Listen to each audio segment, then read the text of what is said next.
This video contains a replay of a presentation that I recently gave at a Quant Insider webinar. Unfortunately, the recording started a bit late, so here I will just reintroduce it and then continue to the actual replay. The title of the presentation is Next Generation Investment Framework, and at first you might think that this is a bold statement. But what you will see during this video is that there exists a practically feasible alternative to the current mainstream variance-based approach, which solves many of the fundamental problems.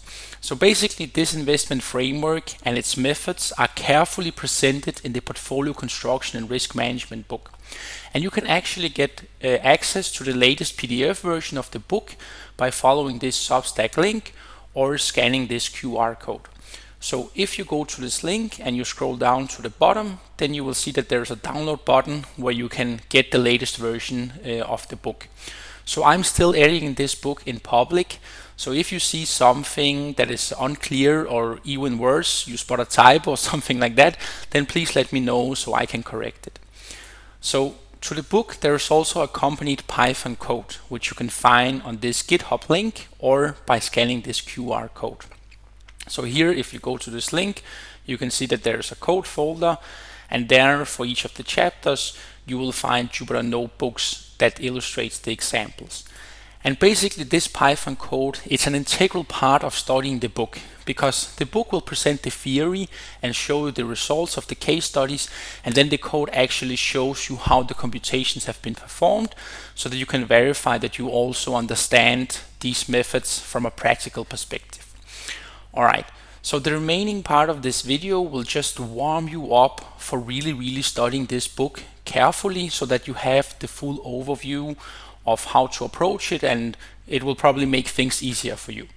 So now we continue to the actual replay. Just for you to understand where I'm coming from when I start talking about these academic theories and methods. So basically, I myself have a traditional quantitative economics and finance background, and then I did one semester of machine learning courses at the University of Copenhagen while I was working full-time.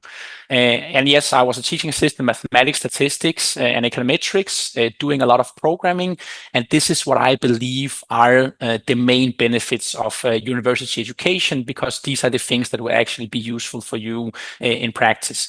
Because when I started my first job in equity derivative strategy at Nordea Markets, so this is the biggest bank in the Nordics, I could immediately realize that although I had all these quantitative finance courses and I knew everything about probability measure changes and prices and things like this, I didn't really understand what a derivative contract was until I actually worked with it carefully from many different perspectives. So this is an important point, that although the mathematics and the programming is useful, then there's nothing that can replace practice. So basically, you need to experience in the real world what are the actual issues so that you understand how good solutions they look to these problems. So I always wanted to work with investment management. So that's why when there was an opening at Danske Bank, I joined that company and worked with portfolio construction and asset allocation. So basically, I had the same experience here because I could see all the things that I studied at university about covariance matrix estimation, gauge models, mean variance optimization, and all these things. They were not very useful for us to get good insights about how we should build our portfolio in a smart way. And basically, one of the main issues is that we were always talking about what is it that will happen in the tail risk scenarios and how are the dependencies in these scenarios.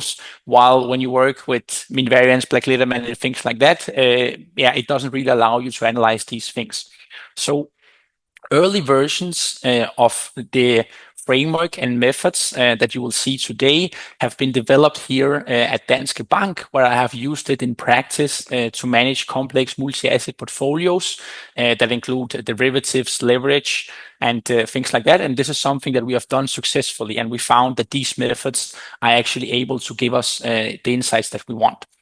So one thing I noticed at Danske Bank is that Since the mainstream technology is still variance focused, then basically many asset managers would sit around and try to solve the same problems and build technologies that would give them the necessary insights for building good portfolios, that's why we said let's start this company and build the core for them, which we deliver as a Python programming framework, which is a fast and tested and things like this.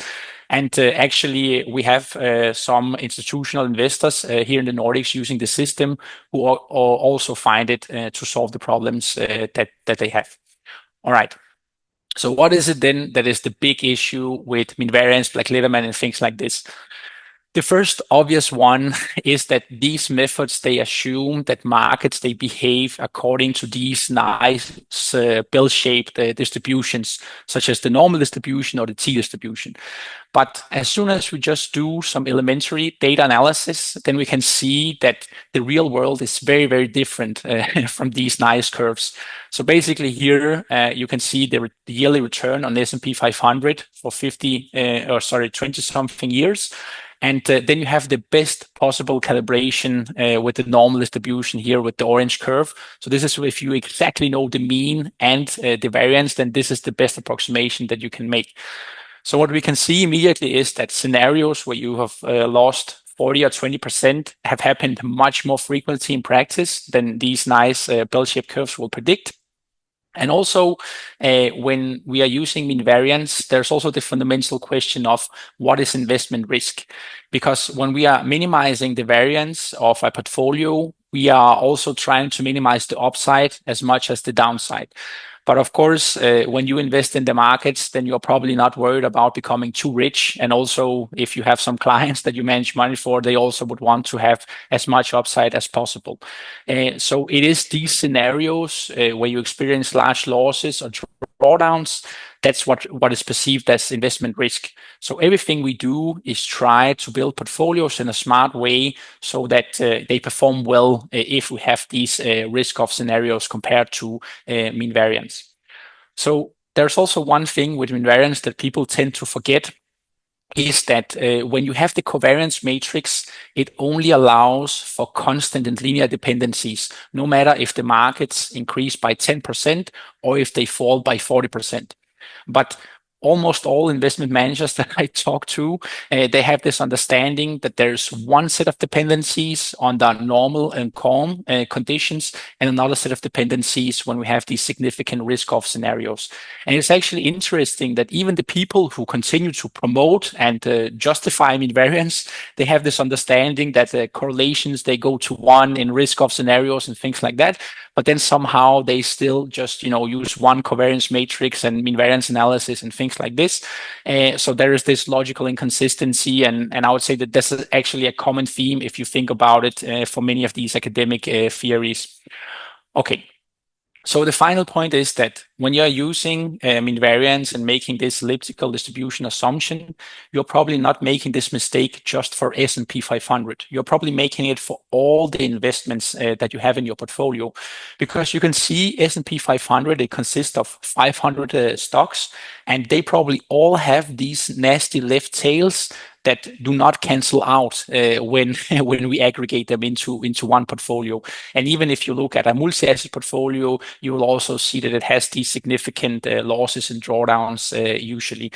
And some people, from university academics, they try to justify these things by a misuse of the central limit theorem, saying that, okay, if you have a well-diversified portfolio, it should be normal. But the thing is that the assumptions that underline the central limit theorem are just not satisfied for the investment data that we have. So we cannot also make the overall conclusion, and we can see that it's quite off here.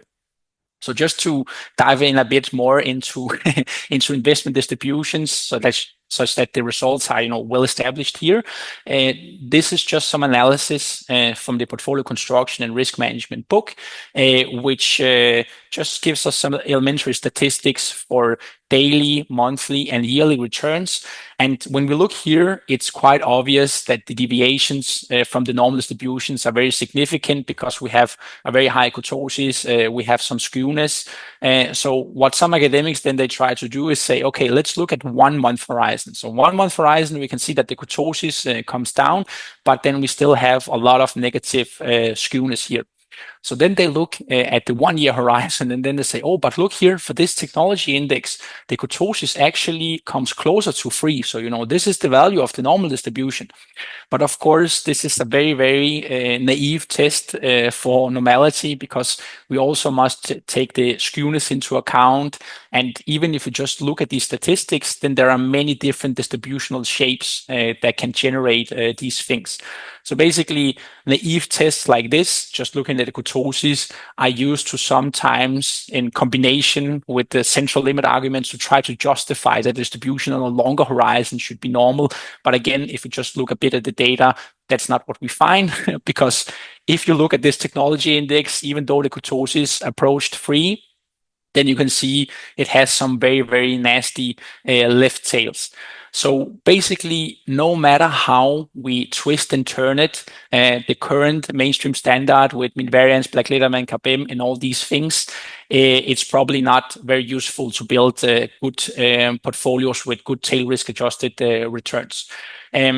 And actually, I think in many cases, it will be a recipe for disaster, because if you build your portfolios based on the assumption that these nasty left tails do not exist and that the dependencies are the same as in the call markets, well, then I think you are in for a lot of trouble. And this is also what we see when people try to apply these academic methods strictly from the textbook, then usually at some point it ends up blowing up.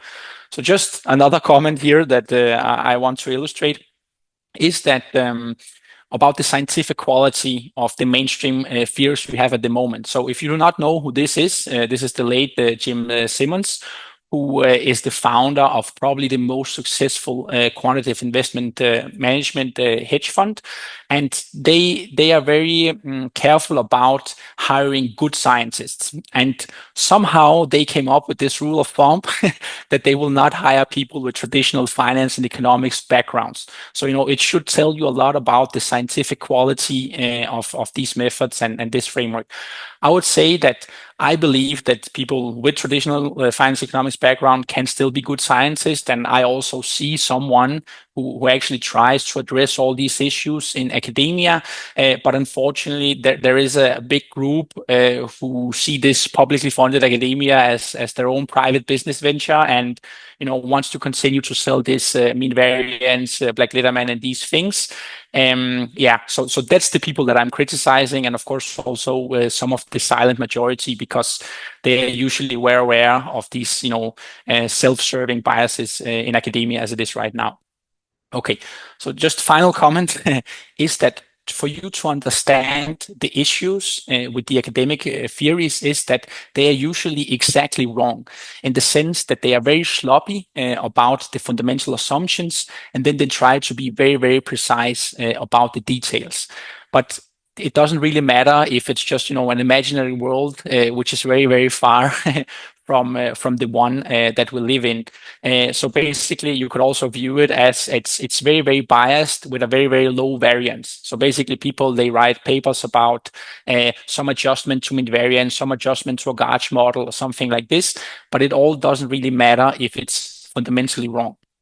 So with everything that we do, we want to be approximately correct, in the sense that we have the fundamental assumptions being sound, and then we can allow for approximations in the details. So this is what you will see in all of the methods that are presented here. And this is also how I encourage you to approach your own modeling and your own analysis. So basically use mathematics, use programming, and then look at how the world really is, instead of starting by making many oversimplified assumptions, which is just wishful thinking in most cases compared to reality. All right. So this was just the motivation for why you should spend your time studying something else than the traditional mainstream stuff that you get. And now I will go through different elements and hopefully give you a larger overview such that when you study the portfolio construction risk management book, you have the right perspectives and yeah, it makes more sense for you. All right. So instead of working with just this mean vector and this covariance matrix, which reduces the market to an elliptical distribution, we have these fully general joint scenarios for the markets and risk factors. So basically, this could be something like in the columns, you have your marginal distributions for like Apple, Facebook, Google, or your risk factors such as interest rates and implied volatility surfaces. And then along the rows, you have joint scenarios for all these assets and all these risk factors. So you can then additionally assign a scenario probability that we collect into this probability vector called P. Since these scenario probabilities, since it's probabilities, of course, they must be positive and they must sum to 1. So basically, what you can see in this formulation is that it's much more general. In the most simple case, we can just use the historical data as it is, but even better is if we have some generative model which can generate new paths that have similar characteristics to the history, because of course we know that history will not repeat itself exactly, but we can probably still find some useful information and generate new paths with similar characteristics. So just to give you a more concrete example of how this matrix R will look, here we have a multi-asset study where we have government bonds, equities, hedge funds, and we even added a put option on those developed market equities. So here you can see that these are the marginal distributions along the column, and then along the row you have these joint realizations. So basically, this put option, it's written 10% out of the money. So the strike is 90% of the current spot. And you can see that in a scenario where developed market equities increase by almost 28%, then you are very, very far out of the money and you lose the premium on this option. But in a scenario where they fall by 21%, well, then you get the amount that you're in the money minus the premium that you paid. So this corresponds to a P&L of 9. So hopefully this now gives you a more intuitive overview of how this matrix R can look. Here on the right, you also see that we have different scenario probability vectors. So here we have a P, which is just uniform, assigns the same probability to all these scenarios. And that's usually the case in the prior simulation because it's the risk model that determines how likely different outcomes are. But we can assign non-uniform probabilities to these scenarios, which is given by this vector Q. And the way that we compute these non-uniform probabilities is usually using a method called entropy pooling. So instead of relying on the Black-Litterman model, which relies on CAPM, on the normal distribution assumption, and has this strange tau parameter that introduces some logical inconsistencies also, we have this fully general and theoretically sound views and stress testing method. So basically, entropy pooling at its core, it's a minimization of the relative entropy or the KL divergence. And this theory is actually quite well known outside of finance, economics, academia. But since they keep focusing on the mean and the covariance matrix here, then it's not well known by finance economics students. But basically, the theory here is quite well established. And if you have uniform prior probabilities, then relative entropy minimization actually corresponds to entropy maximization. So sometimes if you read about the maximum entropy principle, well, it's the same thing with uniform probabilities. Once the probabilities are non-uniform, then you must do relative entropy minimization. So since these variables X that we optimize over, they correspond to scenario probabilities, we must require that they are positive and that they sum to 1. We can then use these linear constraints to implement views on the market. So basically, it's an important separation because it can be nonlinear functions, but it must be specified in a way such that the constraints are linear in the posterior probabilities. This is something that we will talk about here in the future. So just to give you a quick intuitive understanding of what entropy pooling is, if we come back to this multi-asset simulation that we had before, here you see the prior distribution for developed market equities. And basically, this is just a log normal simulation. So this is still very, very simple. It's just something we use for illustrative purposes because entropy pooling can work for fully general distributions. It's not dependent on the distribution that you have. But anyway, here you can see that we adjust the variances, we adjust the skewness and kurtosis and introduce more mass into the left tails of developed market equities. And entropy pooling can adjust a bad prior in some way, but it's not recommended to use this method in that way. Ideally, you should have a good prior, and then you use this good updating method, which is entropy pooling, to stress test and implement forward-looking discretionary views potentially. So the good thing about entropy pooling is that it implements these stress tests in a predictive way. So basically here on top, you see the distribution for developed market equities again. So it's the same plot as here, just not as tall and with some fill. And then you can see that even though we introduce some more mass into the left tails of developed market equities, then entropy pooling will tell us that if you are to respect the dependencies that are in this prior data, then you would also introduce more mass into corporate high yield. Of course, this is something we could have adjusted with a view if we didn't want it, but usually what people want is to have views on some core assets or core risk factors in their portfolios, and then have this predictive stress test of what will happen to all the other assets. So this is what entropy pooling does excellently. And it's actually just as easy to stress test a portfolio of S&P 500 or a portfolio of S&P 500 and then thousands of derivatives written on S&P 500, because entropy pooling will give us a consistent stress test, so we don't need to reprice these options once we have priced them in the prior. All right. So hopefully here by now, it's already clear to you that entropy pooling is much more powerful than Black Litterman because it's fully general distributions, it's predictive stress test, it's many different moments that you can implement it on. So as I said before, one of the main limitations of entropy pooling is that views are specified as linear constraints on the posterior probabilities. It can be nonlinear views, such as views on variances, skewness, kurtosis, and things like that. But they must be specified in a way such that they are linear posterior probabilities. So basically, it requires us to fix some values. So for instance, if you want to implement a view on the variance, we must fix the mean of this asset that we are implementing the variance view on. But this can introduce some potentially strong implicit views. So this is what I found in practice when I started using the method. And this is why I came up with these sequential entropy pooling algorithms that usually give much better performance.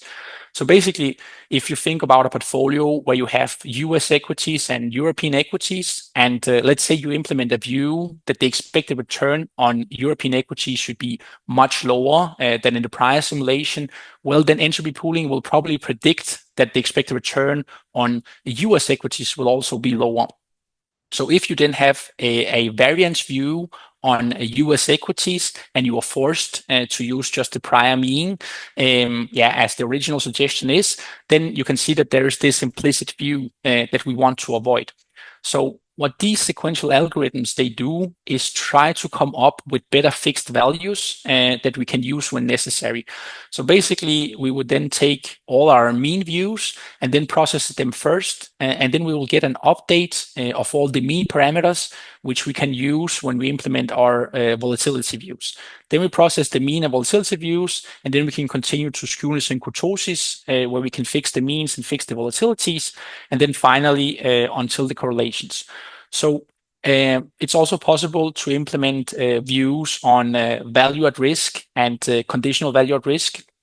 Value at risk is very easy. You would have it here in the first step. Conditional value at risk in full generality is very, very hard. It requires some specialized algorithms, but it is possible. It is something that we have found fast and stable algorithms for. So this is the overview of the main views, and here's just an example of sequential entropy pooling versus the original one. So here on the left, you can see a joint distribution for developed market equities and emerging market equities. And basically, we implement the exact same views, but here we get much better results when we use the sequential algorithms. So for example, with entropy pooling, there's a related number called the effective number of scenarios, which basically tells you how concentrated are you in your scenario probabilities, and it has a inverse relation to the relative entropy. So the lower the effective number of scenarios, then the higher the relative entropy. So we want to have an effective number of scenarios as high as possible because this gives us a lower relative entropy.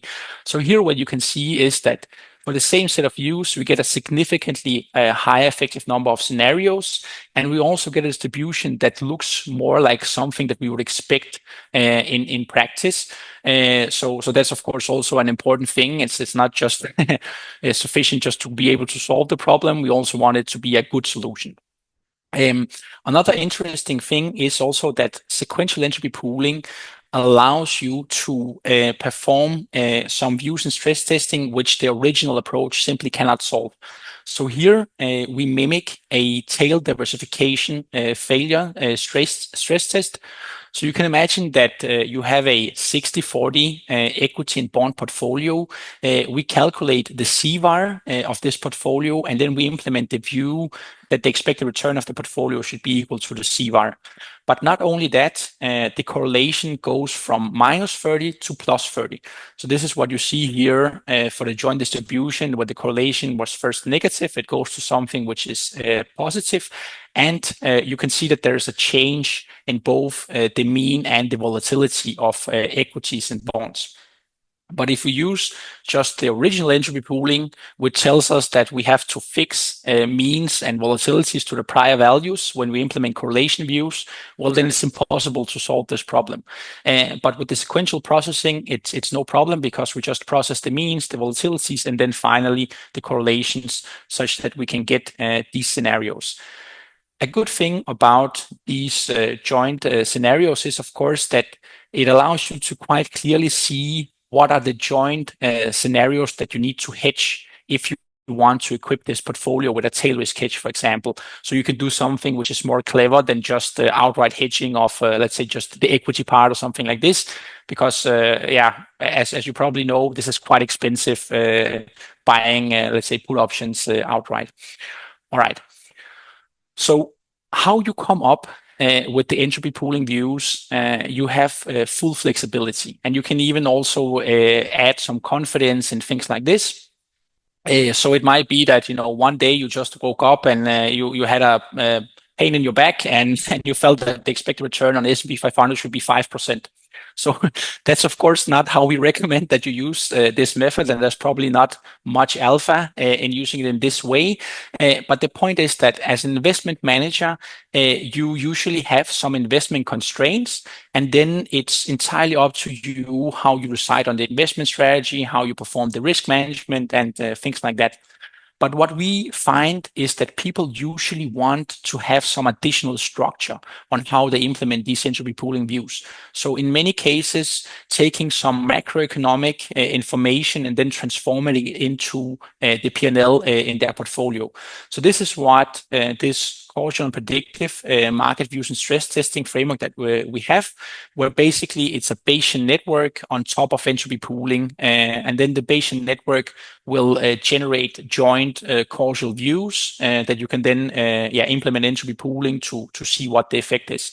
So here basically this is a Bayesian network that we use for testing and for illustrations, where we say that it's the economic growth, employment, inflation, and the central bank, and that drives changes in the core risk factors of our portfolio, which is the real rate, break-even inflation, and risk premium. So once we have set up this structure, it allows us to be logically consistent in everything that we do, because of course it's also quite hard to keep track of all these things in a qualitative way. So basically here on the next slide, you can see an example where I use this Bayesian net and combined it with entropy pooling. So here we just have this base case distribution. So this is after imposing the Bayesian net structure. And then we implement a stagflation plus rate hike view. So stagflation and rate hike. This is when growth is low, inflation is high, and then we have that the central bank still decides to increase interest rates. This is the scenario that most investment managers they worry about. So it's of course important to know how your portfolio distribution will be in these scenarios. And here you see that there's a shift to the left, so it's not a big surprise, but it's more interesting again also to study what happens to the individual assets, such that we can build good tail risk adjusted return portfolios. So basically here you can see you have the government bonds and you have developed market equities. And this is nominal bonds. So when rates go up, inflation go up, it's natural that the distribution for these bonds moves to the left. And the same thing here for equities. When growth is low and interest rates go up, it's usually not positive for equity returns. So there's also a shift to the left. The thing is, of course, that these results are not surprising, but it's good that we can have quantitative estimates of what actually happens and be very, very explicit in the assumptions that we have instead of just talking about it. Because, of course, most people intuitively understand that these things is probably what will happen, but then, what to do about it and how can we analyze this at a deeper level, it's very, very hard without the quantitative input. So this is what this framework provides. All right. So now we finally get to portfolio optimization. And it's interesting for me because people who are new to investment management, they seem to think that all that the investment managers do is just sit around and optimize portfolios. But it's actually quite far from the truth because, of course, you need to do the modeling, you need to implement the views and, different other adjustments. And then you can start optimizing your portfolios first after that. So there's a lot of work, before you can do these things. But then again, instead of focusing on mean variance, which operates on this mean vector and this covariance matrix, and has many oversimplifying assumptions that we have already discussed, and also it focuses on optimizing over portfolio weights, which also imposes some unfortunate limitations for modern portfolios that have derivatives and leverage. Then we use mean-CVaR. So we optimize the conditional value at risk, focusing on the left tails of our return distributions. The good thing about CVaR is that it operates directly on these Monte Carlo simulations and probability vectors. So it doesn't matter how complex our simulation is or how complex our views and stress tests are, CVaR will give us meaningful results. So another difference that you will see is that instead of optimizing over portfolio weights, we optimize over portfolio exposures, and then we implement this self-financing constraint. Basically, this separation between exposures and market values. So this is what you see here. This vector V, it contains the relative market values, and this vector E, this is the exposures that we have. It's necessary for us to be able to handle derivatives in a seamless way. So if you think of a futures position, then of course it has some exposure depending on the notional and the direction that you decide on, but it has initial market value 0, and then there are some daily settlements. So the thing is that if you just focus on the weight of the futures positions, it will seem like you have no exposure. It doesn't affect your future P&L, but this is of course nonsense. So usually people, they try to do something with offsetting cash positions and things like this, but that is actually unnecessarily complicated, and it also doesn't really make sense if you have more advanced contracts such as a variance swap or something like that you cannot just get a cash exposure in. So once you perform the separation, and you can read about all the details in the portfolio construction risk management book, it's nothing complex or anything like that. Then derivatives become just as easy to handle as cash instruments. And then finally, we would always work with transaction cost, to make sure that we don't spend too much money, because of course, if we spend more on transaction cost, it actually also gives us less money to have exposure in the markets in the future. So it doesn't just directly subtract from our expected return. And it's important to have the self-financing constraints like this. Then finally, we just have constraints on the exposures. So this is whatever you can formulate with linear constraints. And if you do that in a clever way, you can actually do a lot of things. And this set is mathematically a convex polyhedron. For those of you who want that perspective. Okay, so here is just an example where we use this optimization framework and we compare CVaR optimization to variance optimization. So these are two portfolios, and this is like kernel density estimate of their return distributions. So this is smoothed out a bit. But even here, you can see that the CVaR portfolio has significantly lower tail risk, while it has significantly more upside. Both of these portfolios have the same expected return. So this is how they are aligned. If you actually go into this code, it's publicly available for free, and you study the scenarios, then you will see that there are very large differences in relation to the maximum loss and the upside for the CVaR optimized and variance optimized portfolios. So I encourage you to do that and then really see the big difference for yourself. And then here we have a posterior optimization where in the code we introduce some more mass into the left tails of this equity return distribution, so you can compare it there also. All right. So for portfolio optimization, it's also quite well known that it's very sensitive to parameter uncertainty. So basically here we have an article called Portfolio Optimization and Parameter Uncertainty, and we use mean variance to illustrate these results. But we would never actually recommend that you use mean variance to do investment management practice. This is just because it's fast, it's easy.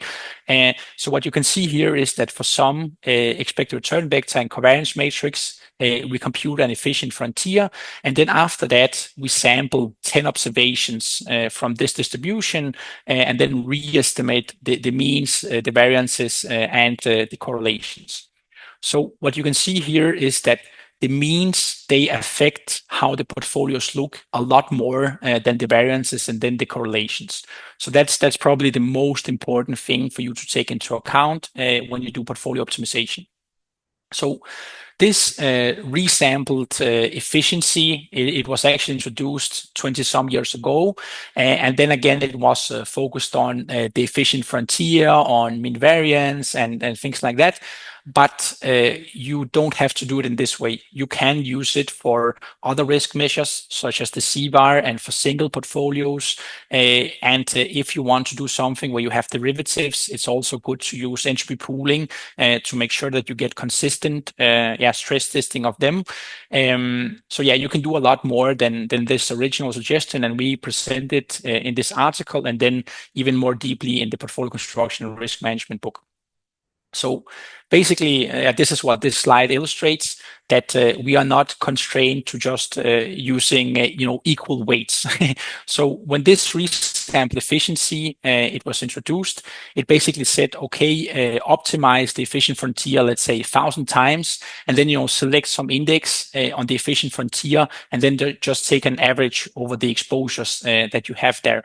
So in this article, we show that it actually corresponds to a naive way of stacking, and then we come up with a better suggestion for how you can find these sample weights. So you can imagine something like, you have a portfolio with the same constraints, with the same risk target. You introduce parameter uncertainty, you optimize it 1,000 times, and then you need to figure out how to weigh these portfolio samples that you have. So this is what we do here with this resample portfolio stacking method. And basically, if you are familiar with these different machine learning competitions, then what we have seen in the past many years is that it's usually people who combine many different models that ends up winning them. So basically, one way that you can do it is a method called stacking. And what we do here is to use multivariate regression stacking, and then we apply it to, in this case, for example, the optimal exposures that we get. So this is just another way of finding these weights for this resample portfolio estimator. And the thing is that in this article, we analyze the out-of-sample performance of using this approach. So this is, of course, what we want to have a better risk-adjusted return in the future. So here you can see the distribution for the out-of-sample risk-adjusted return. So for the frontier portfolio, this is where we just do a normal optimization and then select one portfolio with no parameter uncertainty. Then you can see that it doesn't have as good a risk-adjusted return distribution as we can get. And then for this resample portfolio, so this is just the one that just takes equal weight as in the original suggestion. It's hidden there in between the green and the red curves. But you can see that if we use this twofold exposure stacking, then actually we can get better out of sample risk-adjusted performance. So this fold parameter is basically this L, how we split up the data in this case. All right, so it's just multivariate regression stacking applied either to the resample portfolio exposures, or if you read the portfolio construction risk management book, you could also apply it to something like the marginal risk contributions or the marginal return contribution, things like that. So this is what we actually recommend that you experiment with to account for these diversification elements and things like that. So this method is still very, very new, and that's why we encourage you to really test it out to see, when it works well, when it doesn't work so well, because of course, we want to learn from these experiences, and we might also be able to give you some insights that are useful for you, based on our experience and the feedback. So please go out, test out this method. We have some open source code available for you for free, where you can solve this problem. Because although this formulation, it looks very, very complicated, we show in the article that it can be formulated as a quadratic optimization. So basically, we can solve it in a fast and stable way. Okay. So now, so far, we have just focused on the analysis methods. And we have just taken this matrix R as given. But of course, it's not trivial to generate good scenarios for the markets that we are interested in. So here, I just present the simulation framework that we use to do this in a good way. So basically, you would start with your historical data. So it has capital T observation and then N time series. This is usually how investment data will come. And then before you just start feeding this data into statistical models, then you probably want to pre-process it in a way such that it's easier for your statistical models to learn from it. So basically, that often involves a transformation into something which is stationary or approximately stationary or locally stationary, however good we can get it in practice. So this is what we call the stationary transformations. It has dimension T tilde, N tilde, because let's say if we do something with returns, then of course, we have one less return observation than the price observations. But of course, we can also do something that either decreases or increases the number of time series that we have. But usually in practice, this N and N tilde are the same. So then once we have these stationary transformations, we focus on simulating paths for them. So basically we say first how many paths we want. So this is this capital S, and usually it's like 10,000. That's the recommendation. And then we say which horizon do we want to simulate on? Because even though you have, let's say, daily data, you might still want to use it to simulate 1 month, 3 months, or 1 year into the future. So this is this capital H, that's the horizon. And then, of course, the number of stationary transformations, it remains the same. So, we have the history, and now we want to generate future paths, joint paths for these stationary transformations. Once we have these stationary transformations, then we want to go back to the data that we are actually interested in. So this could be the returns, the risk factors such as interest rates, implied volatilities, and things like that. And this is where we have this R tilde matrix. So it has still the same number of paths. S, it has the same horizons as the stationary transformations, but then it has the same dimension as the original data that we had, because this was what we were interested in the first place. So if we then want to analyze these simulations at some specific horizon, because although we do not assume that we live in a one-period world, so we simulate paths over time, then most of the analysis methods that we have, they are one period in nature. So CVaR optimization, entropy pooling, things like that. But that is also the same case for mean variance, Black Leatherman, KPM, and all these things. So it's not worse than that. But the thing is that when we have paths, we can actually make more interesting analysis than just buy and hold. So, for example, if we have a trend following strategy, we simulate some market variables, and then we can implement this trend following strategy and then look how its return distributions are at some horizon, let's say 3 months into the future.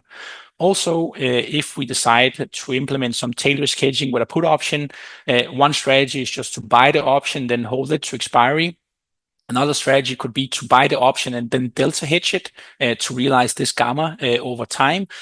So that's actually possible to do when you have these paths, and then you just analyze it at the end when you do stress testing, optimization, and things like that. All right, so this RH, that's usually the matrix R in the end that we want. So that's the general framework. And now the question is, how would we then approach to actually generate these simulations? And of course, there exist many different methods. So you could do some generative machine learning, some other things. One of the things that we suggest is to use resampling. And the good thing about resampling is that no matter how high dimensional your simulation is, or how many time series you have, or how complex the cross-sectional dependencies are, then resampling methods will be able to capture them in the cross-section.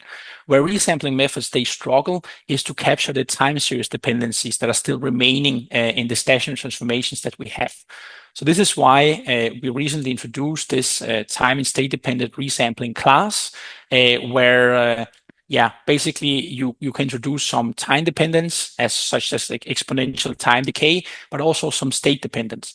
So here, what you see on this plot is basically probability vectors for the historical observations. So here, we have something like 20 years of daily data, and then each of these green, bar charts, they correspond to a probability vector. So they all sum to 1. So basically, 1 is when we have a high volatility state, 1 is we have a medium volatility state, and then finally, we have this low volatility state. Sorry, my screen is just blinking at the moment. Okay, now we're back. So basically, once we have these things, we can also more better capture the time series dependencies that are in our stationary transformations after we perform the resampling here. I have some issues with my screen, so I just have to try to fix it. I don't. Okay, it's blinking on my side. That's why it might be confusing. Anyway.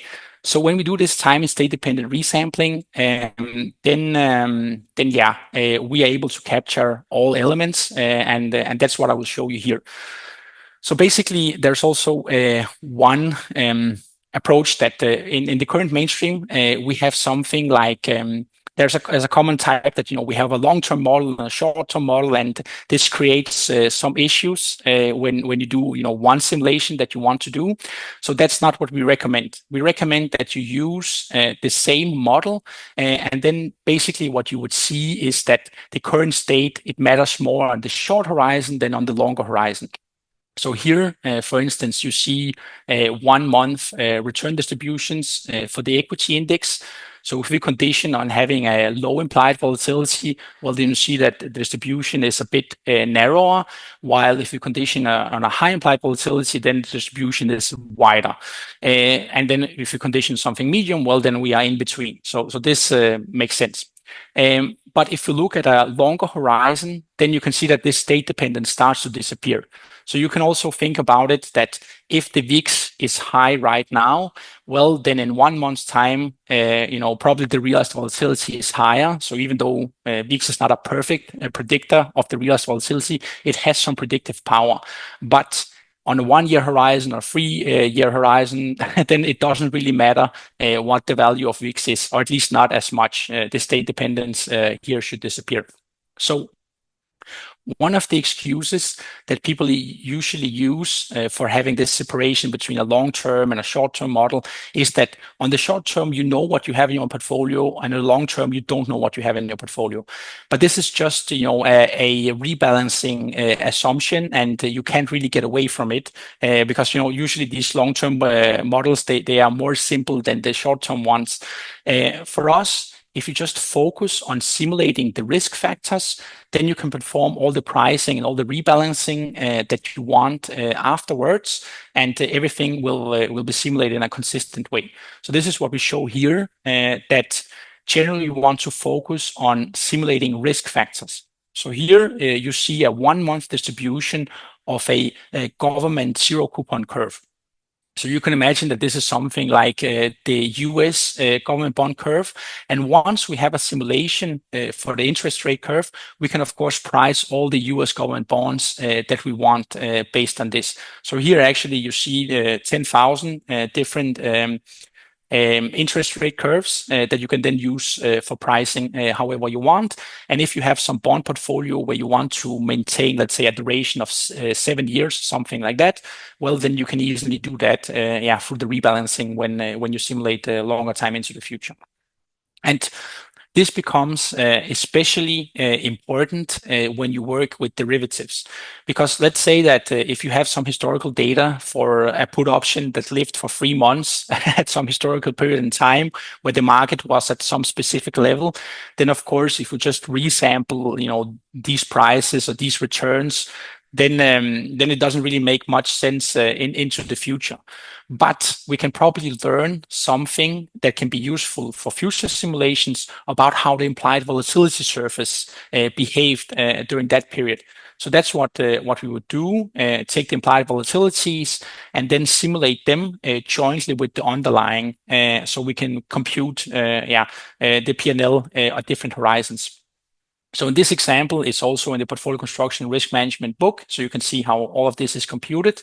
We simulate the implied volatility surface, the underlying, and then the interest rates. So you can see that this is 3 months options, and then we simulate 1 month into the future, and then we look at the P&L distribution. So you see you have something that is approximating this hockey stick, but it's not very sharp as you would see at expiry, because it still has some time value left. And here, for example, these scenarios, you can see that apparently there's a simulation where the implied volatility increased quite a lot. So you have some additional P&L just from the Vega and not just from moves in the underlying. Of course, there's also some effect from interest rates, but but that usually is a very, very small amount compared to the underlying and the Vega. Okay, so I know we presented many things here today. You can get a very, very deep insight into all of these things by studying the book, and hopefully now you have the right perspectives for understanding these things. The conclusion is just that there exists a practically feasible alternative for the variance-based approach. It solves many of the fundamental problems that investment managers experience in practice. It's just significantly harder to implement fast and stable versions of these things, but that can also be a source of alpha for you if it's not a method that is just easily available to anyone with some knowledge of Python and statistics. Many of the methods that we have, it's historically has been considered solving, let's say, CVaR optimization problems to be as so hard that it's not really feasible. But that's actually not the case. In the open source code, we show you some examples of one way that you can do it with expected return targets. If you want to do target risk and tracking your constraints and things like this, that's more complicated. But it's possible to do all of these things, even though it's much harder.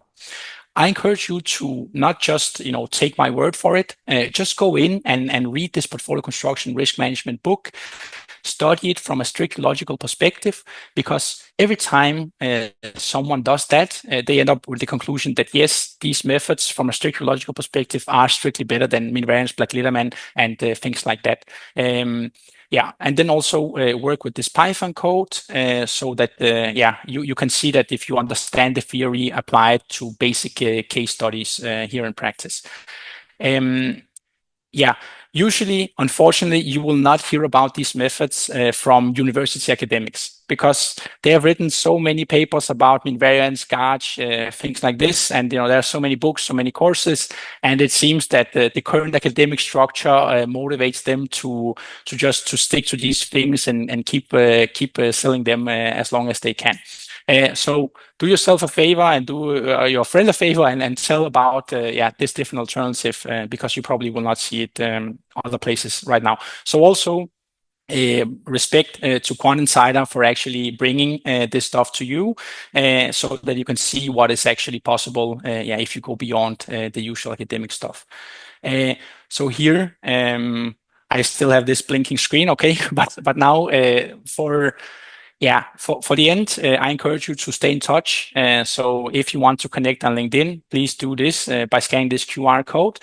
But even better, if you want to connect on Substack, then this is where I post exclusive case studies and very, very deep insights that are not just possible in a LinkedIn post. So if you want the most benefits, then subscribe to Substack, but of course also connect on LinkedIn if you want. All right. This was the presentation from my part. And now, if you have some questions, then I will be happy to answer them. Thank you, thank you so much, Anton, for this insightful talk.